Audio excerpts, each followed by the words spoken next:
All right, we are back on NFL Daily. The last segment of the week is going to be my absolute favorite one. Having these guys on for the first time, Adam and Ryan from the Saints Block Party podcast. They said it couldn't happen to you on NFL Media. Let's go. Let's go, baby. Here we are. Thank you for having us on, Greg. This is by far like the most bougiest podcast we've been on. A guy at my door just knocked and just offered me rosé. His name was Theodore. There's a concierge service in our ear right now. We don't know where we are. Okay, let's be real. The Saints Block Party podcast been getting it done for years. It used to be the Saints Twitter podcast. I've talked about it a lot on our show. On Around the NFL and on NFL Daily over the years. You guys crack me up. You have the best analysis from a fan perspective out there, so people should check it out. But we had you on this week because it's a little different week in Saints fandom. It's a little different week. So let's just take you back to 3 weeks ago.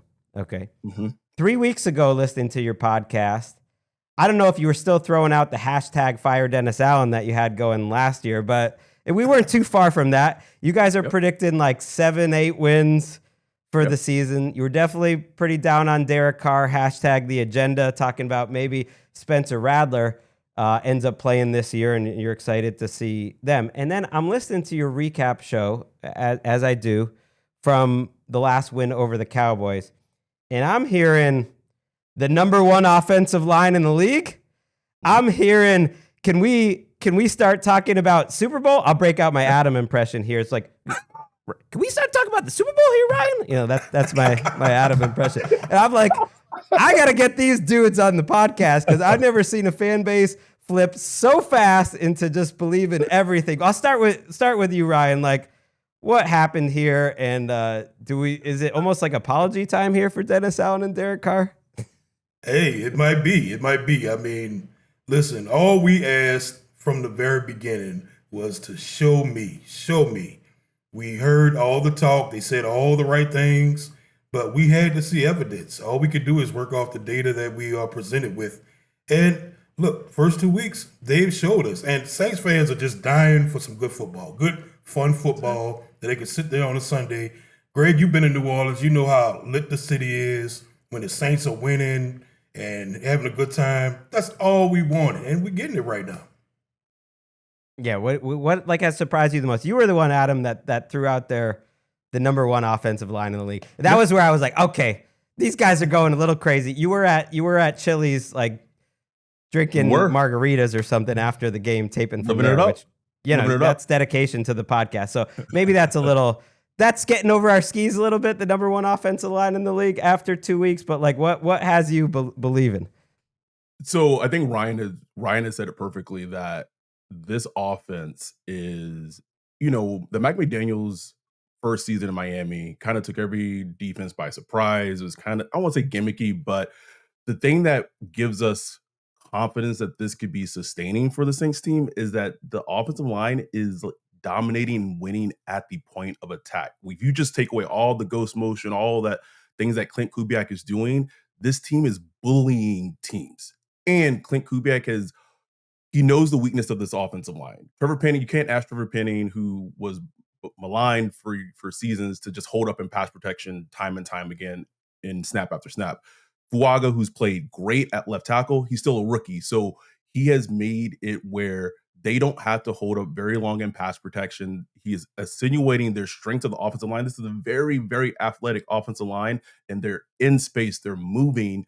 And maybe with a little bit of hyperbole, but if you just go and just watch the film, the offensive line and Lucas Patrick, a revelation from the Bears, who seems like they could probably use him right now, had just come in at left guard and is just bullying people on the interior. So they're just playing bully ball, which when you're a defense and you're getting pushed back, that's hard for any defense to stop. And that's one thing that's a huge strength for the team that we did not see coming into this season.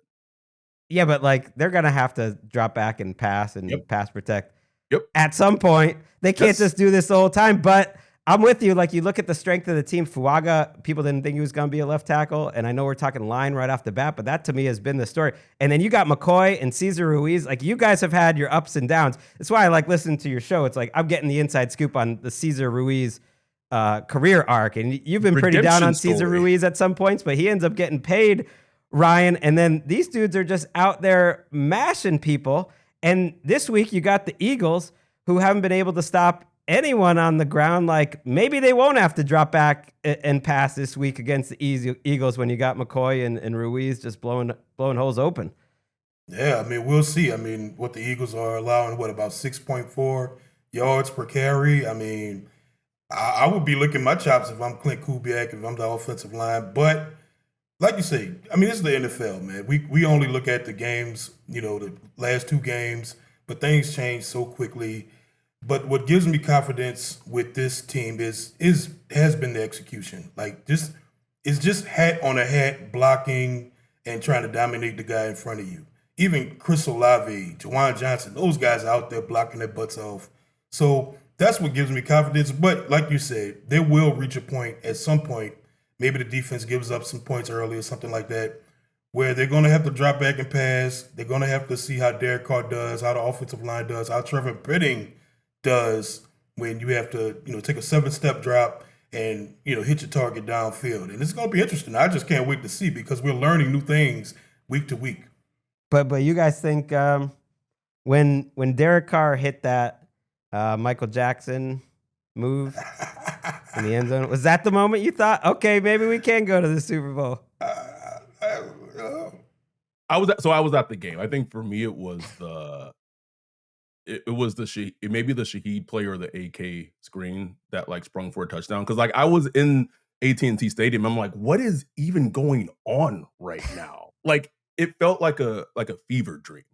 But I want to add this point, and I want to give credit to Ryan, because he was the one who had been advocating for this as soon as Clint Kubiak got hired, is the utilization of Taysom Hill in the Kyle Juszczyk role in this offense. And I think what you're seeing is, shout out to Matt Patricia, who doesn't even look like Matt Patricia anymore. I don't even know who that guy was that talked on that coaches podcast with Bill Belichick and Lombardi. But he made this astute point. Looks like not an extra on The Sopranos, but like the sixth dude at the table who just gets like 2 good lines, but you recognize his face. Don't know who that is. Don't tell me that's Matt Patricia. That's not him. But he made this great point of teams don't really know, defensive teams, because they don't practice it in training camp, they don't really know how to defend 21 personnel anymore.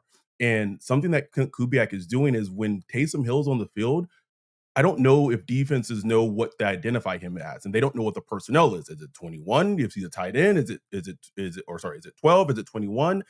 So it's making the offense very multiple, and it's making the defense not know how to identify what may be coming at them. Right. And like, where are you at, Ryan, with Derek Carr now? Look, I've been there. We had to have him on Around the NFL back in the day for him to unblock me. So I've had Derek Carr upset at me too. And there is something about this Kubiak system where he's not making as many decisions. I heard this, story of. Yep. It's like some people, like a Tom Brady, might think, oh, that's not real quarterbacking. But maybe not everyone can be Tom Brady. Not everyone can do the real quarterbacking. And you must be loving life, seeing this Kubiak offense, not asking Carr to do too much, but when he's asked to make big-time throws, he is making those big-time throws right now. Right, because when he was brought in, it was kind of sold as, hey, he's going to come in, he's going to be calling all the protections and diagnosing the defense at the line of scrimmage and blah, blah, blah, blah, blah. We saw, like, yes, it was with Pete Carmichael, but we saw he struggled with that last year. They obviously made the choice to reel things back for him. Most of the work is done by Clint Kubiak and the coaching staff before the snap, where all he has to do is go out there, execute the progressions, and hit the throw. And he's playing more confident. And that way, even on the deeper throws, which we know there's a lot of talk about his aggressiveness, but when he's able to just go and execute, he's able to go out and do it confidently without getting happy feet, patting the ball like we've seen in the past. So I like this Derek Carr. I'm with it. I'm rolling week to week, man. I'm rolling week to week, and we'll see where it goes. Go ahead. You're making so many faces, Adam. I got to hear what. No, my thing isn't even like a Derek Carr point. I think mine is just like, I think the fundamental point in this offense, and we were talking about this even before Clint Kubiak came, but especially when he came, is that you can't tell me potentially that the same impact that Kyle Shanahan had on Christian McCaffrey's career when he got traded from the Panthers to the 49ers, you can't tell us that something similar couldn't happen for AK in a similar system. And lo and behold, 2 weeks into the season, that same type of career renaissance that Christian McCaffrey had with the Niners, AK is having with the Saints, but he just happens to be on the same team. Something that we're both excited about, and hopefully, potentially it could happen if he like exists and he can get healthy, is the addition underrated of what Kendre Miller could actually be in this offense too. Okay, y'all overrate the potential impact of Kendre Miller, because on your show, you were like, hey, Ryan, you were saying this, Adam, like, are we thinking about, possibly making the Super Bowl here now? Do we got a chance? And Ryan's answer was like, if we get Kendre Miller back healthy. I'm like, this dude, if you're just hoping he's such a backup running back and average back, like, well, you guys are crazy. Like, I'm telling you, he's not that big of a deal. You say that now, but you're going to see, because just the addition of another physical running back that you could and juice. But more juice. You got Jamal Williams getting 5 yards per carry. Listen, exactly. Jamal Williams is getting 5 yards a carry. Like, what is going on in this world? And look, I know you got to feel good, because I remember you getting dunked on. I think you guys did like a top 10 running backs in the league, and you threw like Alvin Kamara in there, and they're just dunking on you. I'm like, I felt bad for my guy. I was like, Gregg is right, man. Alvin Kamara is still good, because it still passed the eye test. All he just needed was an offensive line to actually block for him, and a scheme and a play caller to actually put him in position. And they're doing it right now. It's crazy because, yeah, you're right. I think you're talking about that running back draft that took him last year. And then this year I've been saying it too. So you have your agenda, which has been put on hold, which is about Spencer Rattler getting some playing time at some point. My agenda for years has been, AK is better than the numbers show, that they're letting him down. He's my favorite type of runner. I think we'll see. He needs to have a couple of big years, but he's going to have a Hall of Fame case someday, because these running back numbers, they're just not the same as they used to be. Right. But when I look at the last 7-8 years, and I put who's been among the top 3 to 5 at his position, it's AK. And those guys make the Hall of Fame. And I was waiting, because he's like Frank Gore to me, where he's just so good on the mental side of things. He's so good turning 3 into 8, and he's so good in the passing game, and he can do everything that you want. But when you're turning -1 into 3, or you're turning 1 into 4, then the numbers don't look good. And yeah, he's not going to break the huge plays, although he did on Sunday when you were there in the stadium, Adam, on the reception. But he's going to hit more like 15-yard gains, 10, 15, 20-yard gains, rather than being a true burner. But it's been a great year for my agenda. And you guys talk about his future. He's a free agent. That'll be interesting to watch. But man, if they can keep Kubiak, he could have this career renaissance. The problem is, if I'm AK, I maybe wait till 2025. I'm probably seeing Clint Kubiak on some other sideline. I would just follow him wherever he went. Real.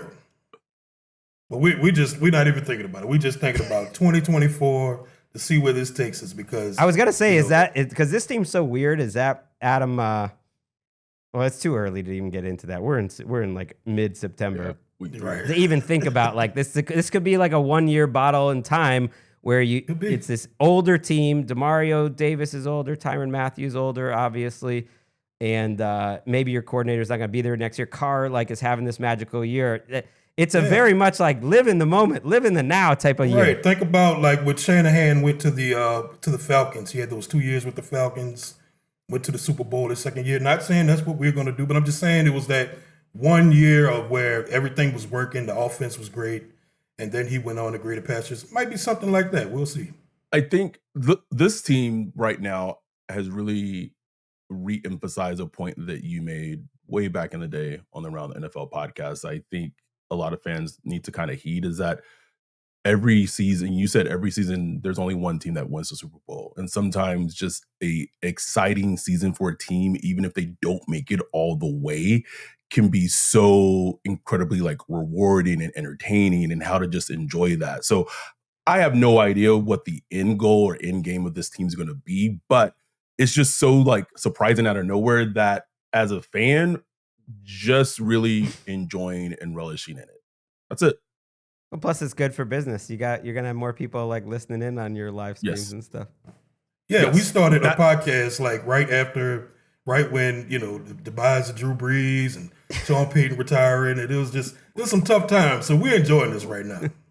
Wait, Adam, how are you guys feeling about Sean Payton struggling so much in Denver? Like, what is your honest opinion? I'm worried about me, bro. Honestly, like I'm hate. I mean, listen, I don't really have an opinion on it because I'm just so focused in on my team. What are Like, you, a politician? I mean, give me a work for the real Saints? feeling. You got Hey, Pete listen. Carmichael over there. You're probably liking that. They look like chumps. The starting quarterback for the Saints is Derek Carr. Like I've picked up on how to answer some things, Greg. Like very diplomatically. Like just but that's my like I don't have an like Ryan. Do you have an opinion? Like, do you really care? I think it'll work out. I don't know how well it'll work out, but like it's going to take some time, man. I think, but it is interesting. I don't hate like Sean Payton like a lot of Saints fans do. No, right why now, should you? But, Look what he gave you. But when they come to the Dome in a couple of weeks, I'm hoping Kubiak put that thing on them.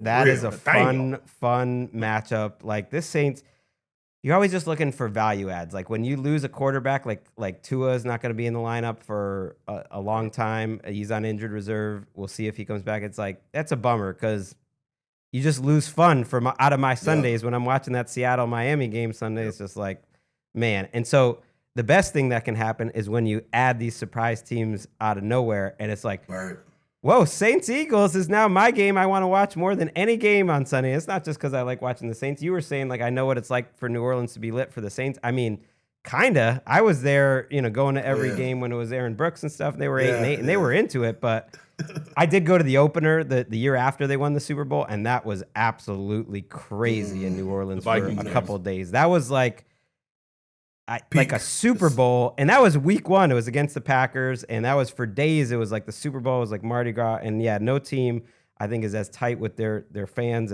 as that. Now that we've raised, I don't want to get into expectations because I appreciate what you said, Adam, about just enjoying it, and that's what fandom should be like. Just enjoy the ride. It really sticks with me that so many of my Celtics fans that I see around there, and that's probably the team I care about most in the world now. Right. They didn't even enjoy last season as it was happening. I was like, this team's gonna win. I think they're gonna win. And if they didn't even enjoy it, they're just complaining about little things. And it's like, man, just enjoy it. Then at the end, when they win, they enjoy it. Like enjoy the ride. Miserable. Right. And what is your? I know you don't want to get ahead of yourself, but just kind of like what's success now for this team? Like at this point, they've shown enough to me that like, man, if they somehow didn't make the playoffs, like that would be disappointing. Right. We'll see what Tampa Bay's record's going to be. Maybe it might take 11, 12 wins to win this division. We don't really know. But what do you want? What's a successful season now? I think realistically, a playoff win. Like okay. Get in the playoffs. Maybe kind of like I think going back to the Bucks, that Bucks season last year where they won the NFC South, they beat the Eagles, who was faltering, and stood pretty toe to toe with the Lions, for most of that game. Like I think that would be viewed as a quote unquote successful season. But before we wrap up, I feel like we're being a little dismissive. We talked about the offense. I give some love to the Saints defense. Like we have not talked about them at all. Get into it. Give it to me. I'm just so. You put a hit on in regards to kind of the Saints Super Bowl contenders and just this discussion, and you made the analogy that we made on Tuesday regarding the Miami defenses, and my counterpoint to that is that those Miami defenses did not and have a defense as good as the Saints defense is. Like that's the big counterpoint. Like if there's an argument that this team could maybe be playing, I don't know, the Lions or the Niners in the NFC Championship game, the defense is obviously going to be also a big part of that. And there's a lot of things kind of clicking for this defense. And so they have a huge test against the Eagles. Like, that's a big test. This is the biggest test that they have in terms of their run defense. We'll see if it's truly improved. It's probably the best offensive line run wise that they've played up to this point. And that's a big question because last year the run defense was not good. So going to get Saquon and things like that, it's going to be a huge test for them on Sunday. I think it could get pushed around. I think this Eagles offensive line is legit. I think it could be a higher scoring game than people realize. Hurts is like a little off in terms of in rhythm throws, but they can mash. And I do worry a little bit, Ryan, that Granderson, probably your best DL. And he's playing well, but is that a great defensive line if Granderson's your best DL? Demario Davis is still just playing awesome. Honey Badger looks like he's going to have one of those years. Like every 3 or 4 years, he just pops out with a first-team All-Pro year. And he might make the Hall of Fame because of it. He made an all-decade team. Most of those guys make the Hall of Fame.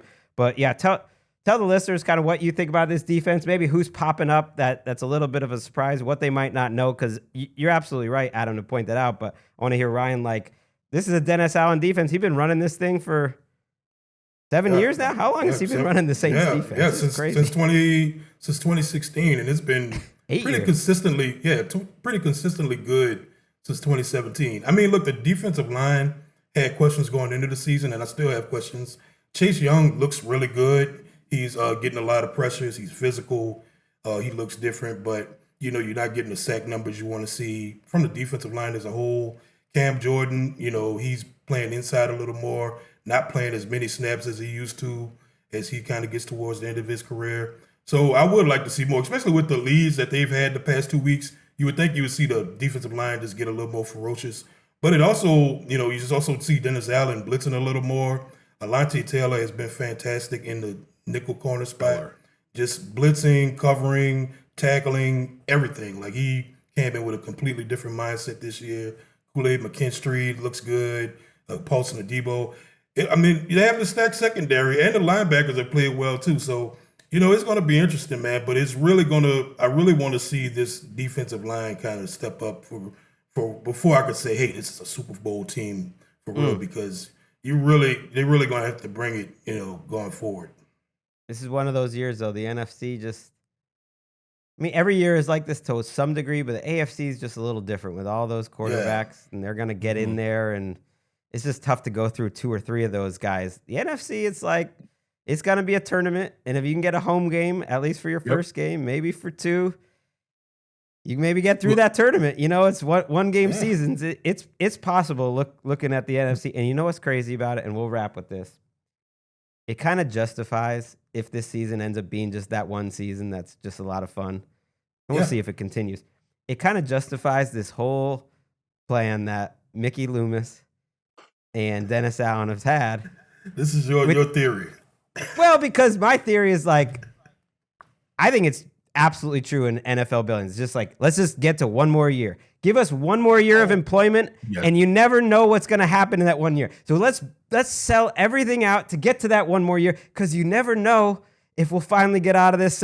Maybe everything will fall into place. We don't know. We finally hit on the OC this year. We don't know. The things are happening. And if you can just justify that 1 more year is going to get you 3 or 4 more years, might get a new contract, might be a lot of fun. So all that begging and borrowing and trading the picks and aiming for the middle with Derek Carr, and man, I'm not gonna say they're gonna shut y'all up a little bit, but they're gonna make it all worth it, and they'll be happy about it. Their paychecks, and Mickey will be there for longer than anybody in the NFL. He's outlasted Bill Belichick. Mickey's outlasted Bill Belichick.